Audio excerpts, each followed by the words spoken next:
Lecture 23, Vygotsky's Zone of Proximal Development.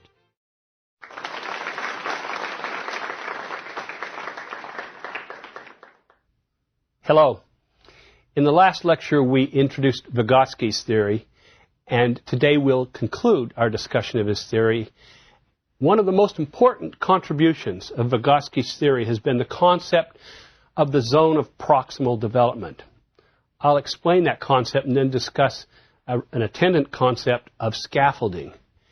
And then we'll discuss the process of co-construction that falls under this view of scaffolding.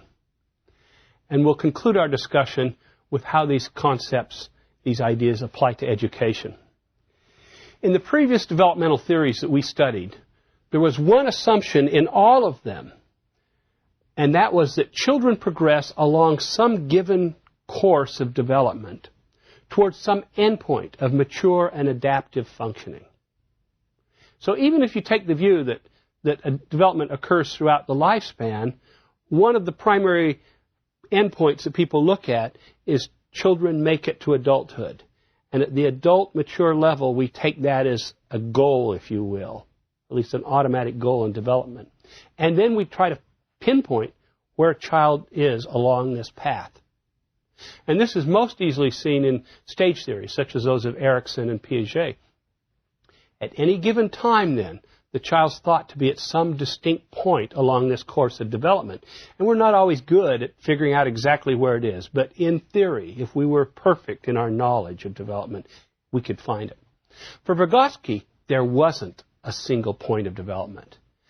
Instead, an individual's level of development varies across some fuzzy range along this course, some zone.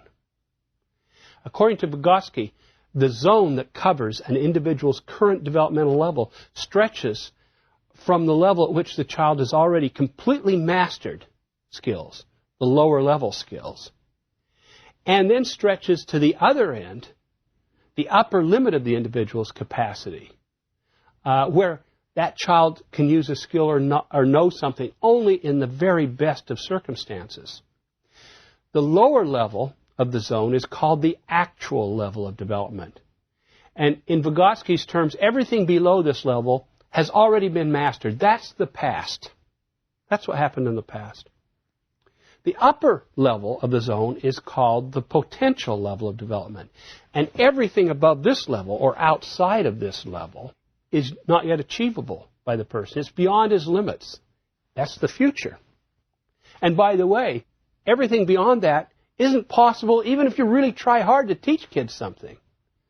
So if you really try hard to teach a 2-year-old to drive a car, it's beyond his level. He can't do it for various reasons, some of them physical. Everything between these two levels is in the zone and is potentially achievable by the person. This is the present. So it's this zone that the child is working in at a particular time. I'm trying to draw this out with my hands, but think of it again as this course, this line of development, and you have some zone along this line. The actual level is down at the lower end. Everything below that the kid has already mastered, is really good at. The potential level is up at the upper end. Everything above that is beyond the child, and this is the zone the child is currently working on.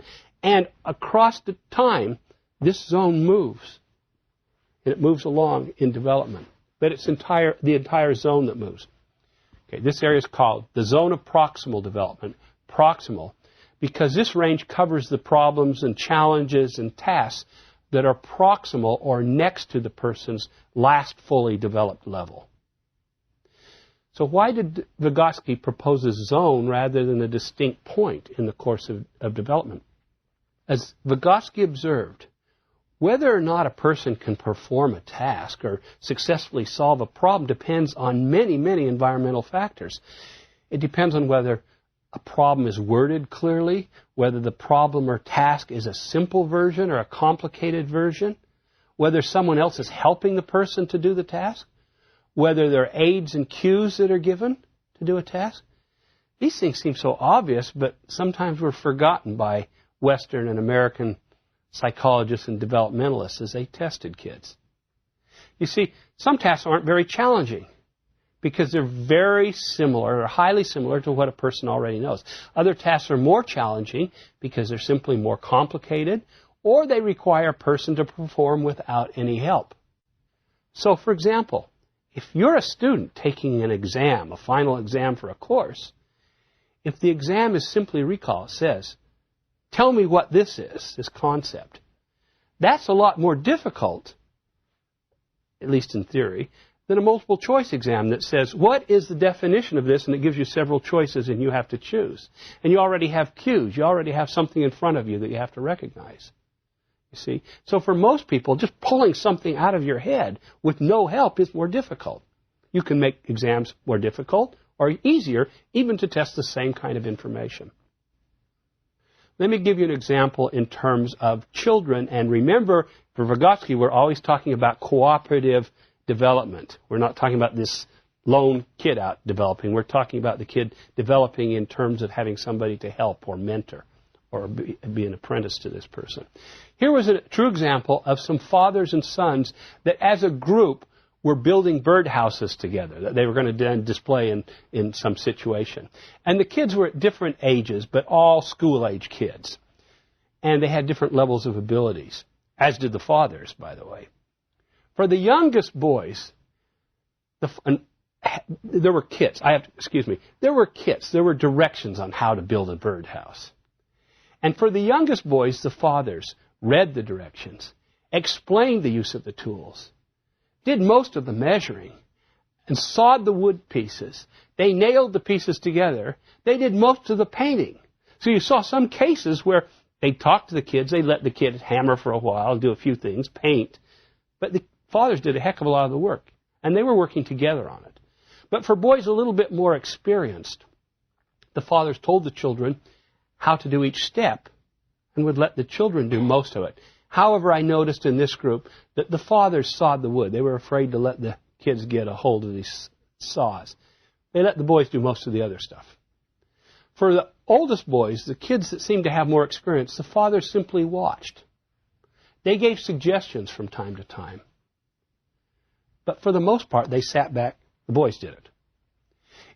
In each instance, there was an appearance of help that seemed to be at a different level in the child's zone of developing construction skills.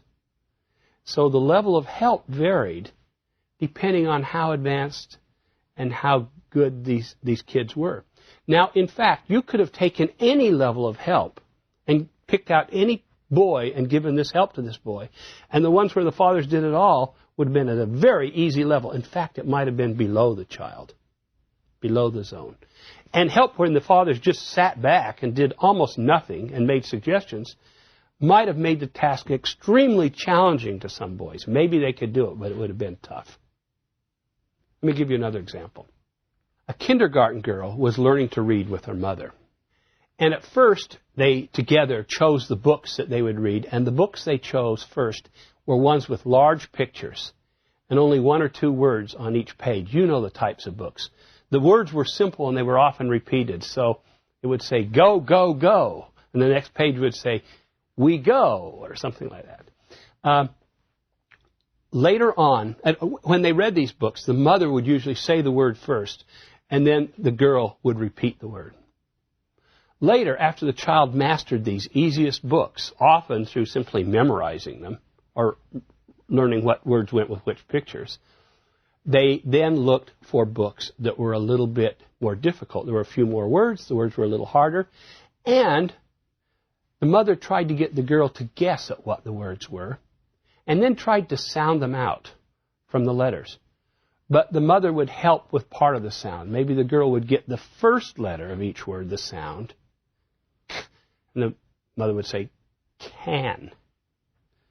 And after more time, they chose books that had more complicated sentences, and the mother let the girl do more of the sounding out and reading without the mother's intervention.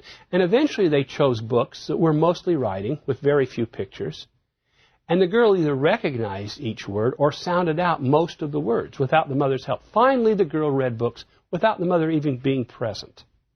Should be typical kind of sequence in learning to read.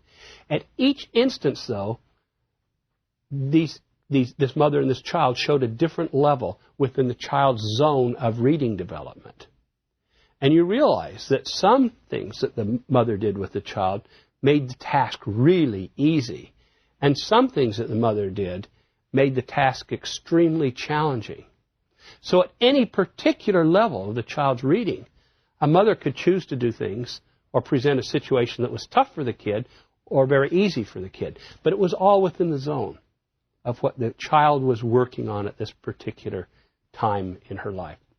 In each of these examples, at what point would you be able to say, this child has now developed that skill? This boy now knows how to build birdhouses. When did that come in? Or this girl can now read. When do we say that? See, there's no single point at which the child's developed this skill and didn't have it before. So that's why Vygotsky argued to call it a particular point is misleading. It's impossible to find. It's a whole zone. It's better to say, where is the child at in development? Within this zone. That's where the child's at. And it will depend on the context and the task. It won't be a single point. And it goes back to this view that we never have an all or none development. Development is always a little less, a little more, a gradual development till we get something in. When do you learn to read? It's not all or none. When do you learn certain mathematical concepts? It's not all or none. When do you learn to swim? It's not all or none. So how does a person progress now through this zone of proximal development? Well, first, as a person develops new skills at some high level of mastery, then both her actual level and her potential level increase. So think of this line of development again. And as you develop new skills, your actual level comes up. But as your actual level comes up, what you've already mastered, so does your potential level. The zone moves up. And with mastery, the entire zone moves along the course. See, this zone is always dynamic. It's never static. As you're developing and as you're learning, the zone is constantly moving as well. Second, Vygotsky never meant that a child had only one universal zone of development that spanned all tasks and all domains. Each different domain, for example, construction of birdhouses or reading or something else, was likely to have its own dynamic zone. You couldn't just say this is the zone a kid's in. And third, we would expect to find individual differences in a person's zones of development. Individual differences across the zones of that person, and certainly individual differences with some other child. So in any given domain, a child's zone might be further along than another child's zone. One child's reading zone might be here, another child over here. That seems obvious. One child might also progress faster than another child. So the zone moves along faster than some other child. And the span of the zone from the actual to the potential level might be wider or narrower for one child. Maybe this child can work within a wide zone and another child only works in a narrow zone. It's all fairly theoretical at this point. Zones may expand in how wide they are or narrow. This is the theoretical part. It's a good way of thinking about it. It's very imprecise when you're really trying to do measurements of specific zones for a person. But for Vygotsky, what was the mechanism of development? Because of instructions, cues, and assistance given by someone else, a child is able to handle more and more challenging problems, and eventually a child learns to handle problems without the help of others. So once again, remember what we said last time, once again, society and adults cooperate with the child in providing the tools for development. As we mentioned in the last lecture, help from someone else is then internalized and becomes a part of the child's own repertoire. So the zone is where this help is provided. What has already been developed, now the child is internalized and can do without help. Jerome Bruner was a developmental theorist and researcher who coined the term scaffolding to refer to this cooperative help from others and also from the environment. It's a nice term, I think, that sort of captures what we mean here. You see, if you think of physical scaffolding in the construction business, in building, scaffolding, although it doesn't really hold up the building, it certainly holds up the work that's in progress. The scaffolding supports the building project at the level where the current building is going on. So beginning with a building, you build the scaffolding sort of low. As the building progresses and is built, the scaffolding needs to be changed. It needs to be placed higher up to keep at the level of the construction of the building. It's no longer required on the lower levels. And in fact, you can take stuff away from the lower levels and keep building it up to the higher levels. So this is the metaphor for all kinds of developmental tasks. Scaffolding also really does support what's going on in development at the time. I think of a very simple but very physical example of scaffolding. You want to take a picture of your new baby because she's so cute. And she's only about 4 months of age and she really can't sit up on her own. So you put her on the sofa or you put her with some things and you prop her up with pillows to take the picture. That's really physical scaffolding, to have those pillows there. You don't put them there once she can sit on her own. You take the scaffolding away.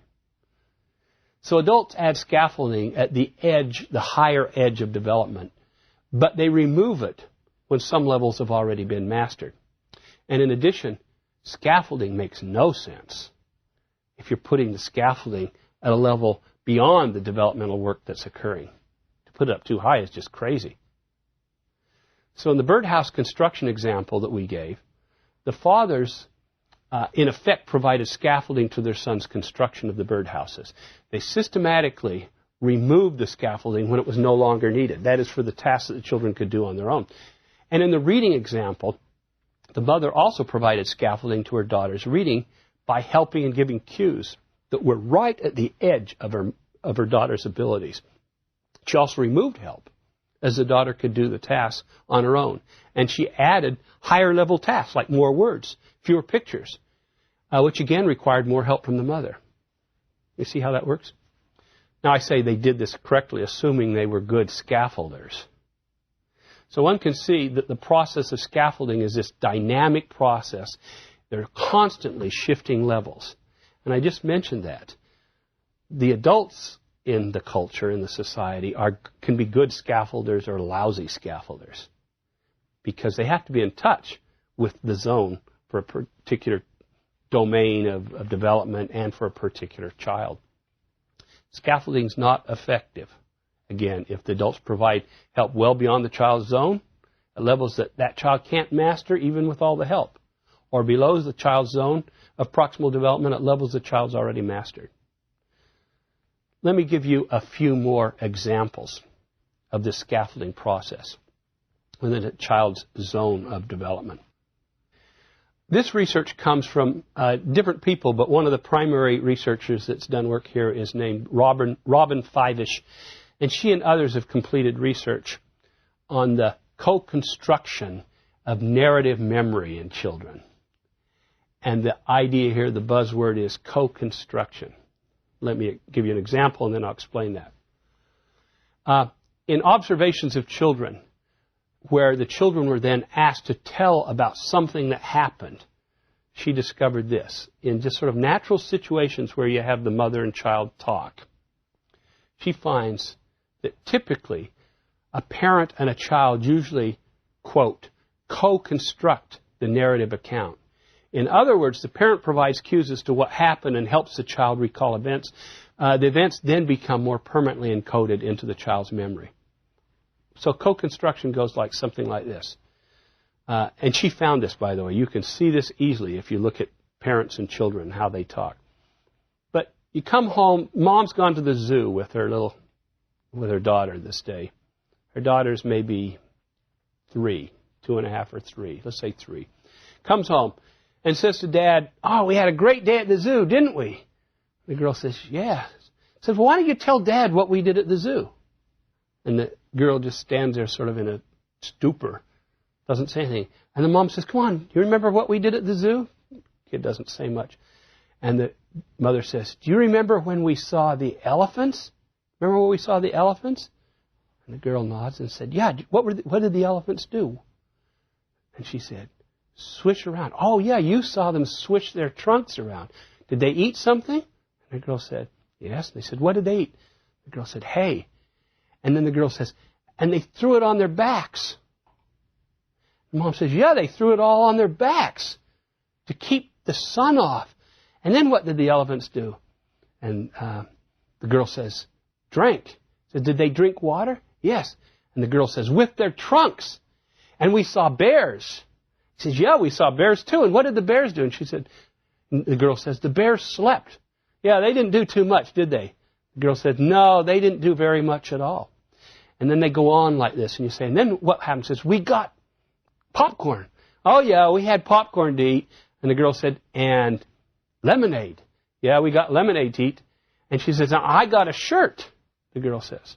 You see how the conversation goes? So within this process, it's impossible to say what the child remembers and what comes from the parent. If afterwards you're saying, does this child remember the trip to the zoo? Does she have some narrative memory? Can she recount it? Well, young children would not remember most sequence of events that happen in their lives without the initial aid of the parent recalling the event with them. It doesn't happen without the child and the parent co-constructing the memory. But just as in this case I gave you, as the parent adds cues and tries to draw it out of the children, children will then see the associations, and as they say one thing, they'll remember something else and bring part of it about. And eventually, they actually will say more and more, and they get pretty good. They learn, they not only improve their memory, if you will, they learn how to tell stories, how to tell about narratives about what happens. Okay? A lot of people have argued, well, when you have these early memories from childhood, do you really remember it? Or in fact, you just remember people telling you it happened, your parents telling you it happened? You ever heard that before? That's an old idea. And maybe some way after they tell you enough times, you think you actually remember it. This kind of co-construction research, the view of a Vygotskian approach, is, in fact, it is you remembering it, but only in conjunction with somebody else also telling you. It's not all the other person, it's not you. Things come from our cooperation in learning and incorporating things. Now, it's interesting how you can use this kind of co-construction.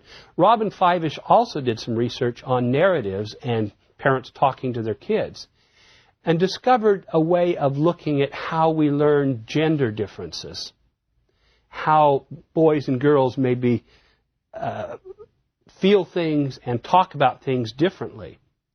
And this is a little different than the standard case of, oh, we just condition them. We reward girls for doing girl things, and we reward boys for doing boy things, and they have to learn what's appropriate.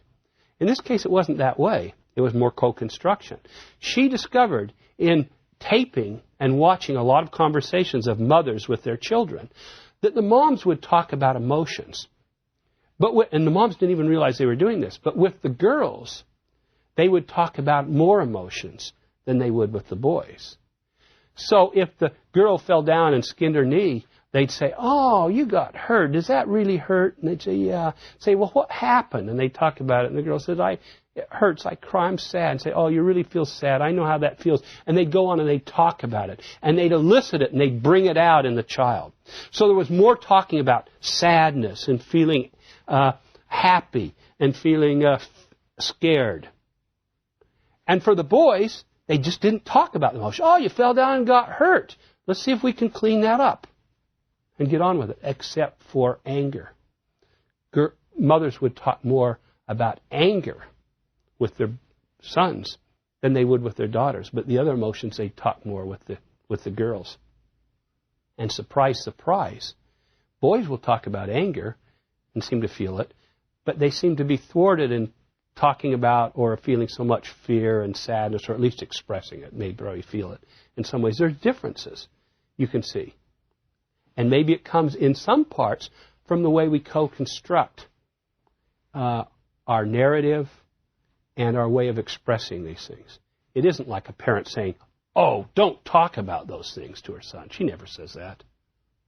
It's just this co-construction of the narrative and the account of what's going on. Let me go back to another case. This is of pretend play again. I know in the last lecture we talked about Vygotsky's view of play versus Piaget's view of play, of pretend play. Let me go back now and put Vygotsky's view of play in the context of the zone of proximal development and scaffolding within that zone. Vygotsky believed that in social pretend play, that is symbolic play that the child carries out in conjunction with somebody else in a social context, the play itself provides the scaffolding for the child's development through that child's zone.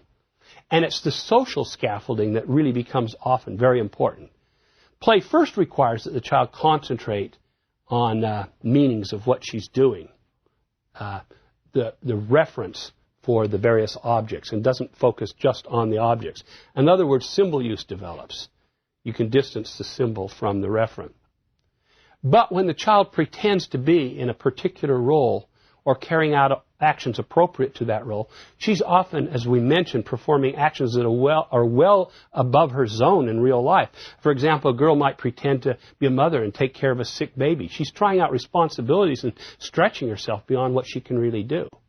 And other players will often push a child to stay within the rules of the game and how to do it. So, for example, a child might be really frightened because the child's playing a superhero, and maybe it gets a little out of control, and the child really does have some fear. But the child has to act at not being frightened. So social pretend play often teaches children responsibilities, how to respond in certain situations, and emotional control. Discipline at the edges of their abilities. Play, then, for Vygotsky, was scaffolding within the zone. It meant you could go higher. It made some tasks easier than they would be without this help. Play for Vygotsky demonstrated the leading edge of development. It created this zone for the child. It led to where the child was going. For most other theorists, Freud, Erikson, and Piaget, they looked at play as a reflection of what the child already knew or believed, but not the cutting edge of that child's development. Now, there's also a difference in the way we look at learning. For Vygotsky, learning leads development. We learn through this cooperative process, this scaffolding process. And so, for Vygotsky, learning is the highest level we can get. Learning then brings along our development. For learning theorists, and for social learning theorists, such as Bandura, learning is equated with development. They're one and the same thing. They really don't look at development as being a separate process than learning, because their focus is on the environment influencing the child. For Piaget, development comes from within, and it comes before learning. It makes possible learning. And you learn all kinds of individual things, but it's because you've already developed some way of thinking, some mental structure. You see the difference? Learning comes first for Vygotsky. It's the same thing as development for the learning theorists. For Piaget, development comes first, and now you can use that to learn all kinds of things.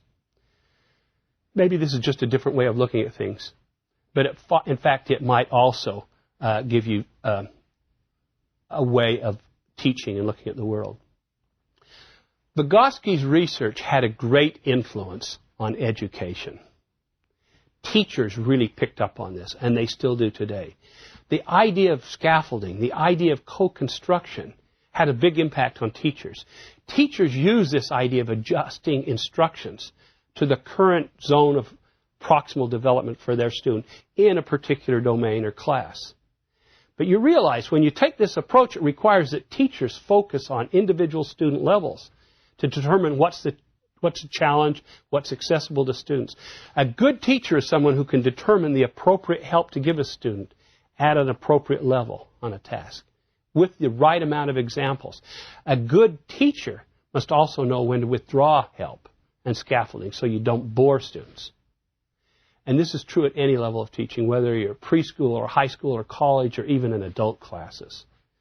So good teaching means that the teacher has to begin with what the student already knows and then take the student with the scaffolding to new challenges beyond.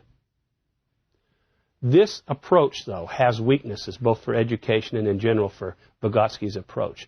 This zone of proximal development and the idea of scaffolding is great, but it's still a metaphor like so many other concepts that we've encountered.